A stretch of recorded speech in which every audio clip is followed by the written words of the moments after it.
Welcome to Professor Hamid Vlogs again. நாம இப்போ average speed, average velocity related ஒரு simple problem பார்க்க போகிறோம். ஒரு boy travels a distance of 3 meter east directionல 3 meter போகிறான் and 2 meter west directionல 2 meter போகிறான் ரைட்டுங்களா?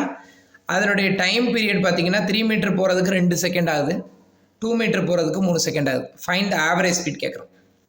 ஆவரேஜ் ஸ்பீட்னா கண்ணை மூடிட்டு total distance divided by total time போட்டுக்கோங்க.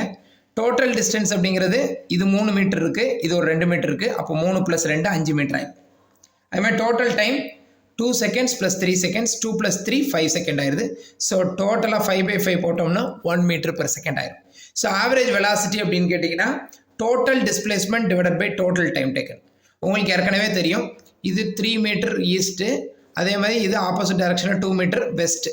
அப்போ ஆப்போசிட் டைரக்ஷனில் போகும்போது ஆட்டோமேட்டிக்காக 3 - 2 மீதி ரிசல்டன்ட் வந்து 1 மீட்டர் தான்.